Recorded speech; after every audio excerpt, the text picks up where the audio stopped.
Wait a minute. Oh, hello. All right, welcome back to Monty's Python Show. In today's video, we're going to be going over how to make a scatter plot in Matplotlib. And to do that, we're going to bring data into Pandas data frames from JSON files, and then how to turn that data into a scatter plot. All right, so the first thing we need to do is just double check and make sure you have the files downloaded properly. There were two JSON files associated with this project, cardData.json and cardData2.json. Go ahead and download and copy those files into your project directory and create a Python file called main.py. All right, so the first thing we need to do is go ahead and import the packages that we're going to use for this project. So we're going to use the JSON module. So I'm going to import JSON. And JSON stands for JavaScript Object Notation, and it's a very useful module in working with JSON files.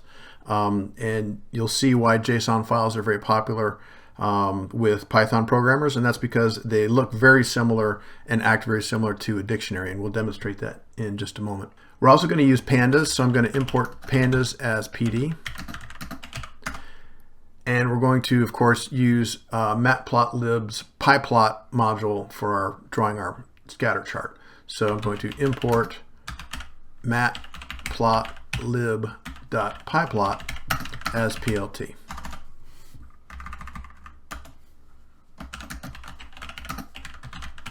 Document my code.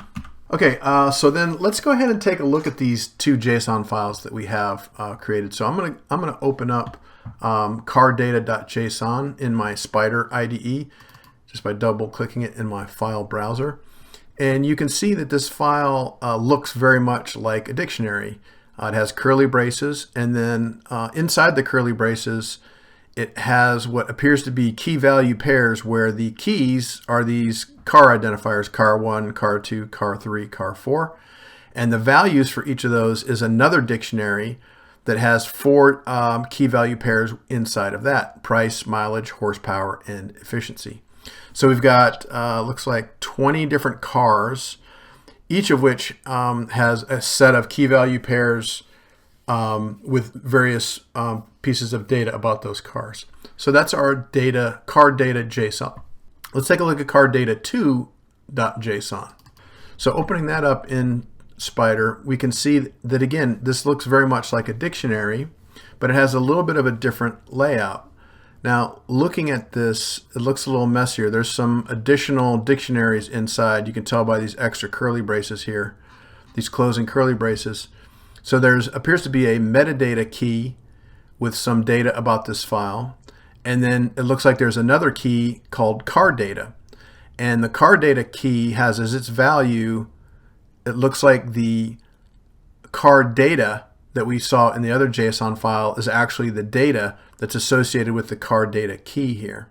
So we can see that we're going to have to dig into cardData2 to get the actual card data out, because we don't necessarily want this metadata. And I'll show you how to do that in our main program.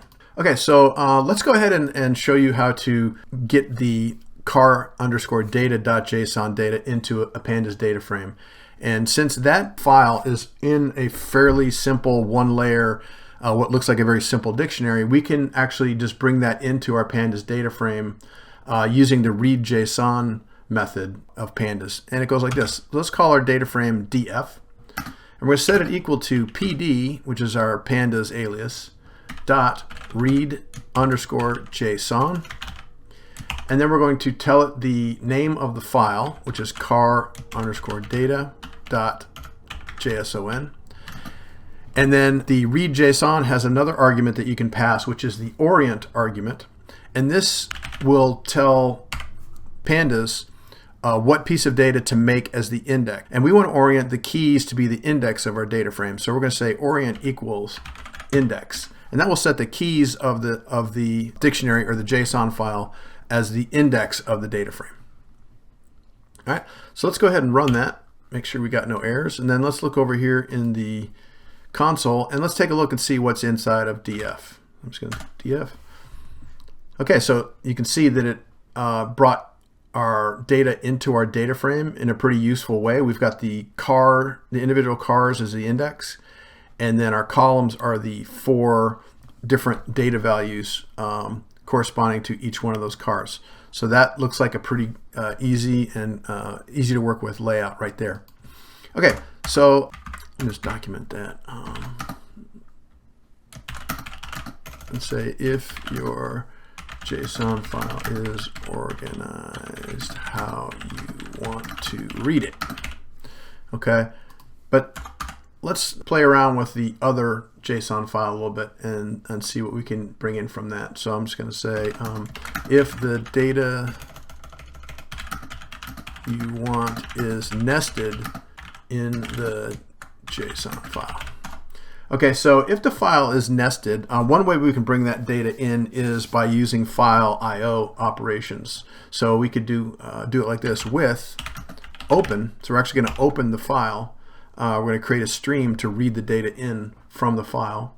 And then, so you know, the open function has arguments. One is the path, which in this case, since it's in the same directory, it's just going to be the file name, which is car_data2.json. And then your mode, which we just are reading the data. So I'm going to set my mode to R. And let's call this as JSON file. So JSON as JSON file, that's going to be our object that will do the operations with the stream and read the information. And let's create an object data, and we're going to use the JSON.load function. So JSON.load, and we're going to load this object JSON_file into this object data, and we'll see what this does in just a second. All right, so let's go ahead and run this, make sure we don't get an error. All right, so let's take a look at what data is down here in the module. I'm typing data. Okay, so it looks like data is a dictionary. So we can see we've got the curly braces. So this basically just looks like the JSON file imported as a dictionary. And we can confirm that it's a dictionary. Let's just use the type function on data and see what it is. And you can see here that Python's telling us that in fact it is an object of the dictionary class, so it's a dictionary. So that's pretty useful. But then the question becomes, how do we get just the information out of it we want? Because it has some extra information at the top with this metadata that we don't want to read into our data frame. Well, we can just extract particular parts of the data from it. Since it's a dictionary, we can just pass the key that we want to get the data. And so let's take a look at what the keys are in data. So I'm going to type in data.keys. Oops, data.keys with parentheses. And okay, you can see there are two keys. There's the metadata and then there's the car data key. So the car data is the information we want. So we have to dig one layer deeper into this data to get what we want. So data, and I'm going to pass the key car data. Let's see what that is. Okay, now we can see that that has returned a dictionary that is exactly the same as the information that we pulled from the original, the car data JSON file. So this just has the car data without the metadata. We can go ahead and read this information into a Pandas data frame using the from_dict method of Pandas. So let's create a new data frame called df2, and let's set it equal to pd.dataframe dot from_dict. Okay, and the information that we want to bring in is the object data, and we just want the key car_data. Okay. And then just like with the read JSON method, we're going to orient the keys to be the index. So orient equals index. Okay, let's run that. F5, and let's take a look at df2. Perfect. df2 is exactly the same as df1. It has the cars as the keys, and it has the data in the columns. All right, so the point of this was just to show you that first you need to inspect with JSON files, since you can have dictionaries nested inside of the main dictionary. you need to inspect the file first to see where the data lies that you want to extract from it. And this just gives you an example of how you can dig further into that dictionary to identify the key that has the data you want, and just extract that data and set that inside of your set that equal to your data frame. Okay, and I just want to show you one other thing before we move on, which is can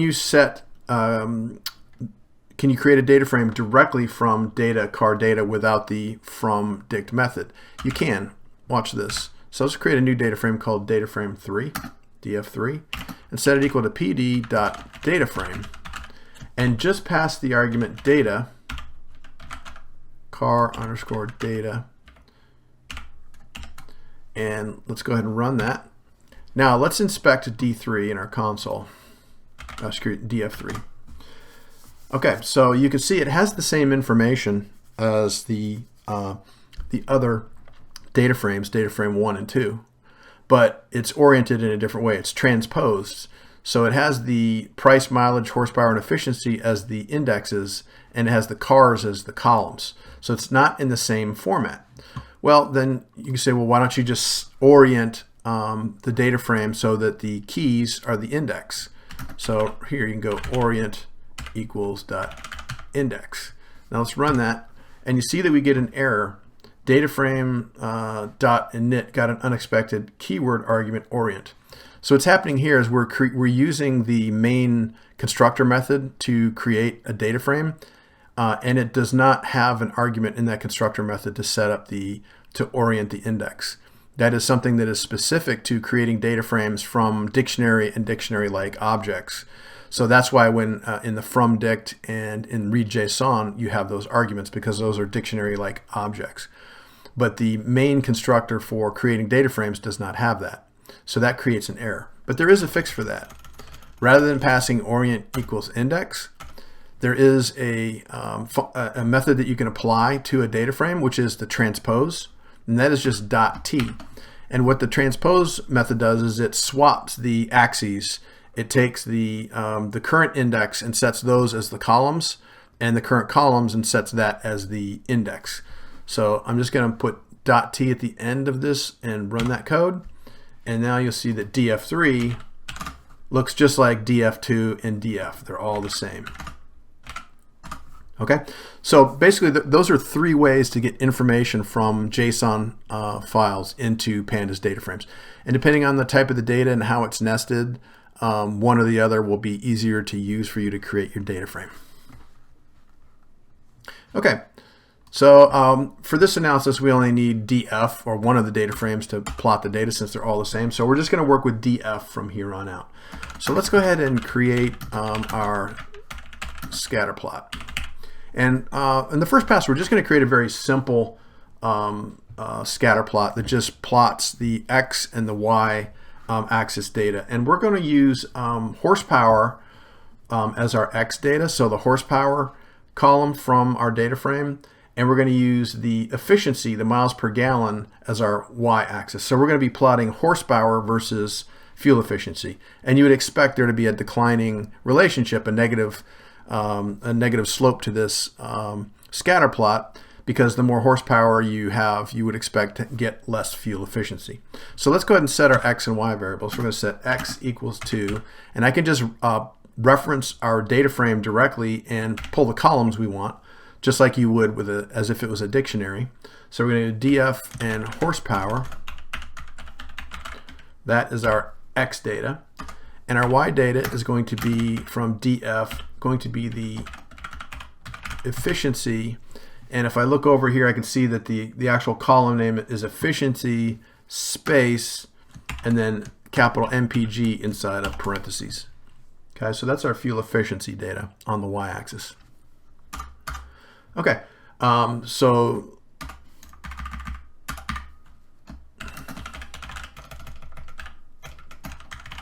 assign data to plot. Okay, and now let's go ahead and create our plot object, our PLT. And in this case, we're going to go ahead and create an object and save it as scatter, and I'll show you why we're doing it this way in just a minute. So we're going to create a variable called scatter, and we're going to set it equal to our plot object, which is plt.scatter. So the scatter is a particular chart type from the Matplotlib pyplot library that we're using. And the two arguments that we need here are the X and the Y data. Okay, so that's that. And then let's go ahead and create some labels. Let's format our chart. So let's create an X label, plt.x label, and we're going to label that horsepower. And let's create a Y label, and we're going to call that fuel efficiency.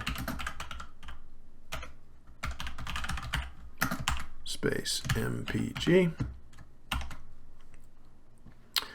Okay, and let's give it a title, plt.title, and we'll just call this used car comparison. Okay. All right, and then the last thing we need to do is go ahead and show our chart, plt.show. All right, let's run this code and see if it works. Okay, so you can see over here in my plots window, I'm going to make this bigger. I've got an old plot in there. Let me get rid of that. So here's our XY plot. Used car comparison, and it's got our column labels, and we've just got basically you can see this negative relationship between horsepower and fuel efficiency. It makes total sense. So that's your basic scatter chart right there. So that's all you need is those lines of code to create yourself a scatter chart. So all you need is that X and Y data. So now I'm going to show you some cool things that you can do in a scatter plot to add more information to it. And we're going to start with controlling the size of the dots. And you can actually set the size of the dots to be one of your data points from your data frame, so you can get more information into your chart. So let's create a variable called S, and we're going to set S equal to the mileage of the car. So this is how many miles the used car has on it. So this is mileage space miles. That is the data that we want to plot to have the size.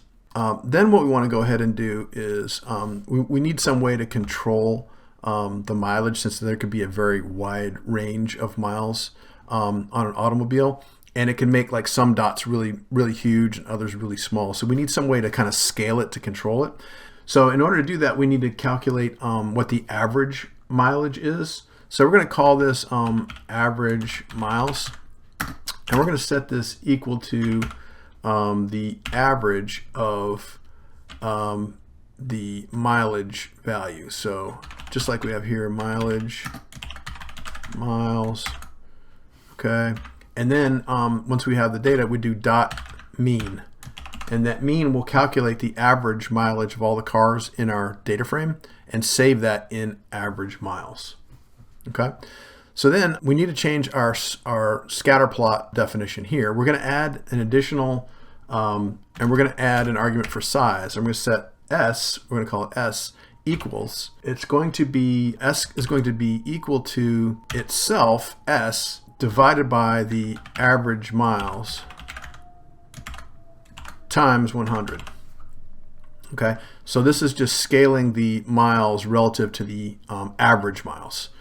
Okay. So if we go, let's run that, make sure we don't get any errors. Okay, so now you can see that we've got different sizes in our chart. So the larger circles are the cars that have higher than average mileage, and the smaller ones are the ones that have lower than average mileage. Okay, so bigger means larger than average, and smaller means smaller than average.